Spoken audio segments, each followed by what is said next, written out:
कथा समय की ओर अग्रसर हो रही है और हमें अभी ज्योतिर्लिंगों का यहाँ दर्शन भी करना है कथा के माध्यम से। तो भगवान के यहाँ 4 ज्योतिर्लिंग हो गए।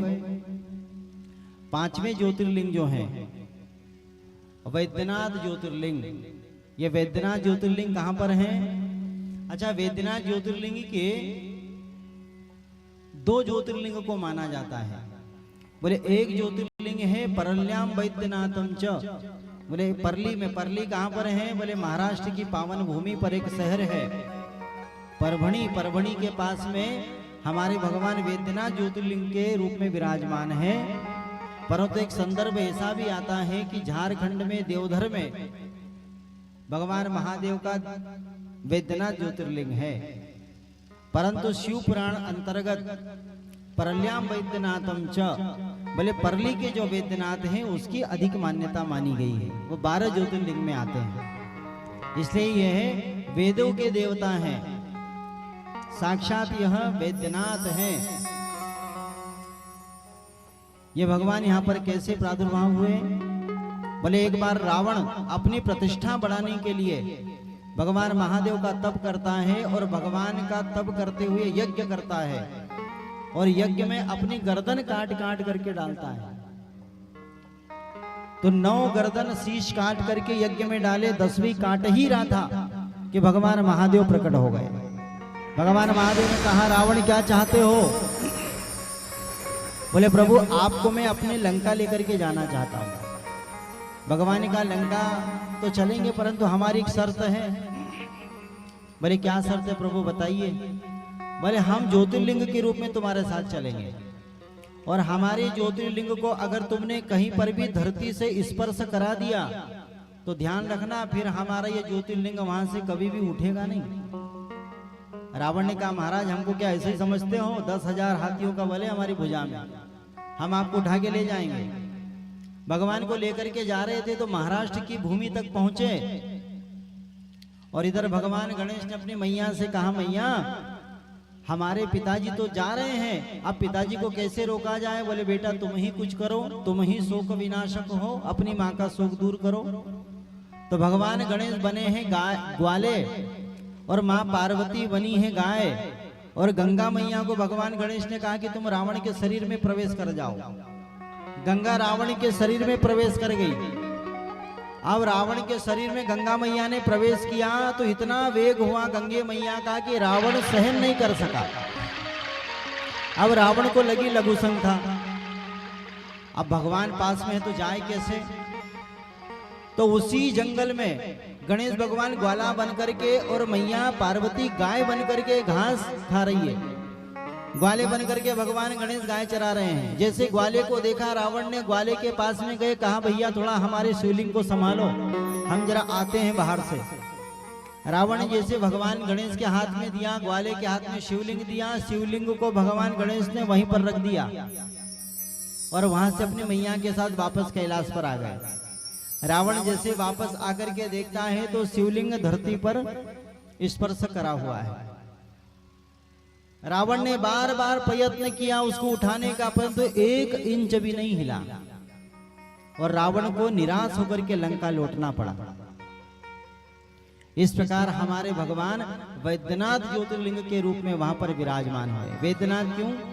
बोले उस परभणी क्षेत्र के आसपास में जितने भी क्षेत्र हैं उन क्षेत्रों में औषधियां बहुत होती है और ये औषधियों का उत्पादन करता कौन है? साक्षात हमारे भगवान महादेव हैं। ये सबसे बड़े वैद्य हैं, इनसे बड़ा वैद्य आपको संसार में कभी नहीं मिलेगा। डॉक्टर किसी का भी इलाज कर सकता है, जिसकी मृत्यु होने वाली हो उसको मृत्यु से बचा सकता है, परंतु कोई भी डॉक्टर कभी भी किसी इंसान को जिंदा नहीं कर सकता, कभी नहीं कर सकता। परंतु हमारे भगवान महादेव ऐसे हैं कि कितने लोगों को इन्होंने जिंदा किया है, इसलिए इनसे बड़ा वैद्य कोई नहीं है।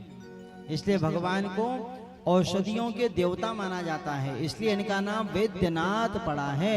ऐसे हमारे भगवान वैद्यनाथ ज्योतिर्लिंग के रूप में महाराष्ट्र की पावन भूमि पर विराजमान है। बोलो भोलेनाथ भगवान की जय हो। हर हर महादेव, हर महादेव। ऐसे हमारे भगवान महादेव विराजमान हैं वेद्यनाथ ज्योतिर्लिंग के रूप में। आगे की जो शेष ज्योतिर्लिंग की कथा है उन कथा को हम यहाँ पर बड़े प्रेम से कल श्रवण करेंगे। और कल भगवान महादेव की शिवरात्रि व्रत की भी कथा को श्रवण करेंगे। कहते हैं कि अगर हमारे पास में पूरे 7 दिन कथा के लिए नहीं थे कोई बात नहीं, परंतु जो आखिरी दिवस में भगवान की शिवरात्रि व्रत की कथा को अगर सुनता है तो उसको पूरे दिवस की शिव कथा सुनने का फल प्राप्त होता है।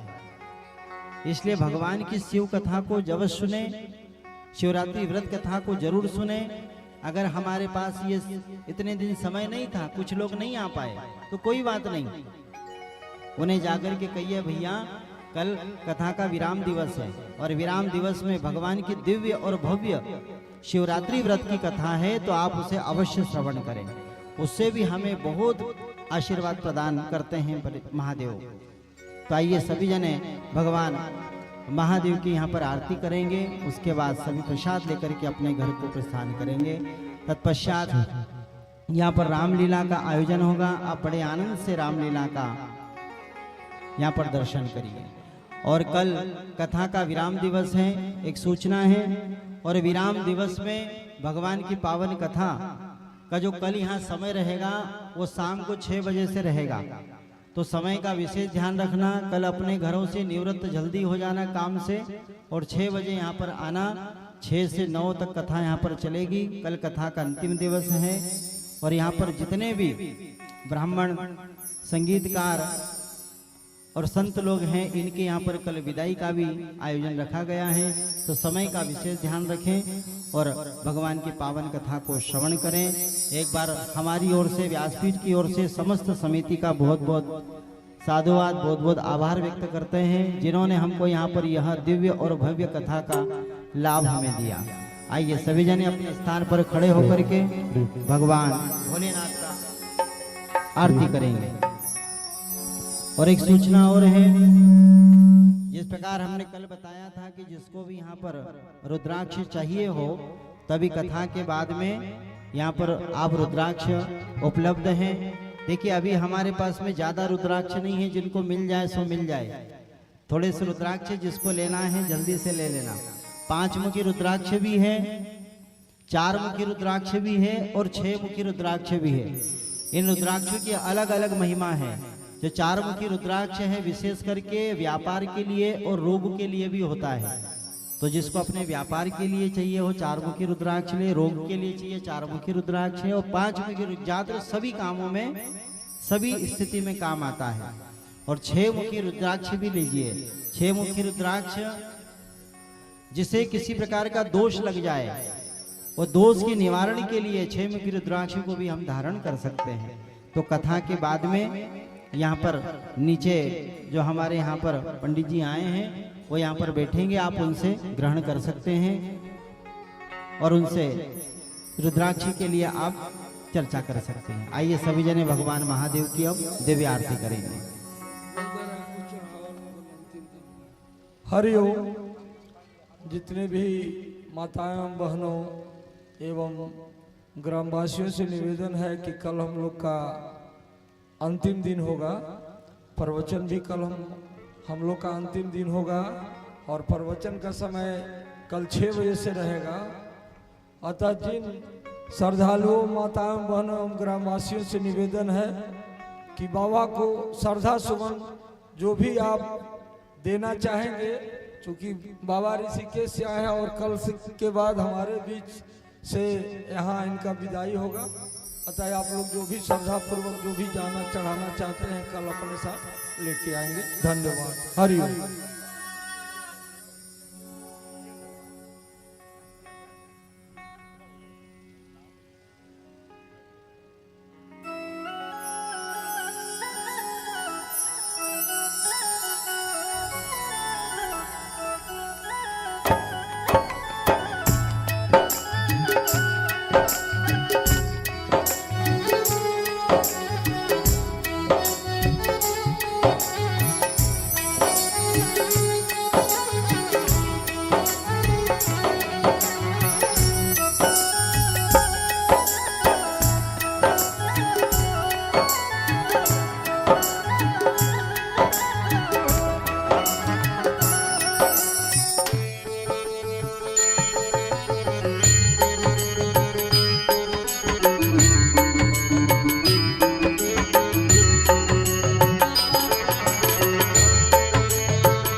भोले शंकर तेरी आरती गाऊं, हे भोले शंकर तेरी आरती गाऊं, आरती गाऊं बाबा आपको मनाऊं, आरती गाऊं बाबा आपको मनाऊं, आरती गाऊं बाबा आपको मनाऊं, आरती गाऊं बाबा आपको मनाऊं, हे भोले शंकर तेरी आरती गाऊं, हे भोले शंकर तेरी आरती गाऊं, जटा में तेरी गंगा प्यारी, जटा में तेरी गंगा प्यारी, जिसने सारी दुनिया तारी, जिसने सारी दुनिया तारी, जटा में तेरी गंगा प्यारी, जटा में तेरी गंगा प्यारी, जिसने सारी दुनिया तारी, जिसने सारी दुनिया तारी, हो ना चरणों जय हो। तारा सदा पाऊं, उन चरणों के दर्शन पाऊं, हे भोलेनाथ तेरी आरती गाऊं, हे भोलेनाथ तेरी आरती गाऊं, भोला तन पर भस्मीरा माए, भोला तन पर बस मेरा माए, नागों की माला गले लिपटाए, नागों की माला गले लिपटाए, भोला तन पर भस्मीरा माए, भोला तन पर बस मेरा माए, नागों की माला गले लिपटाए, नागों की माला गले लिपटाए, धूप पे तेरे बाबा जय हो। हारी जाऊं, रूप पे तेरे बाबा हरि हरि जाऊं, हे भोलेनाथ तेरी आरती गाऊं, हे भोलेनाथ तेरी आरती गाऊं, काशी में विश्वनाथ विराजे, काशी में विश्वनाथ विराजे, भगतों के बाबा तुम रखवारे, भक्तों के बाबा तुम्हें रखवारे, काशी में विश्वनाथ विराजे, काशी में विश्वनाथ विराजे, भगतों के बाबा तुम रखवारे, भक्तों के बाबा तुम्हें रखवारे, महिमा तेरी हर दिन गाऊं, महिमा तेरी हर दिन गाऊं, हे भोलेनाथ तेरी आरती गाऊं, हे भोलेनाथ तेरी आरती गाऊं, भगतों के बाबा तुम हो प्यारे, भक्तों के बाबा तुम हो प्यारे, सारे भक्तन तुझको पुकारे, सारे भक्तन तुझको पुकारे, भक्तों के बाबा तुम हो प्यारे, भक्तों के बाबा तुम हो प्यारे, सारे भक्तन तुझको पुकारे, सारे भक्तन तुझको पुकारे, हो मिला कर तेरी आरती गाऊं, ओ मिल कर तेरी आरती गाऊं, हे भोलेनाथ तेरी आरती गाऊं, हे भोलेनाथ तेरी आरती गाऊं, हे महाकाल तेरी आरती गाऊं, ओ हे महाकाल तेरी आरती गाऊं, हे भोले शंकर तेरी आरती गाऊं, हे भोले शंकर तेरी आरती गाऊं, तेरी आरती गाऊं, तेरी आरती गाऊं, तेरी आरती गाऊं, तेरी आरती गाऊं, तेरी आरती गाऊं, तेरी आरती गाऊं, तेरी आरती गाऊं।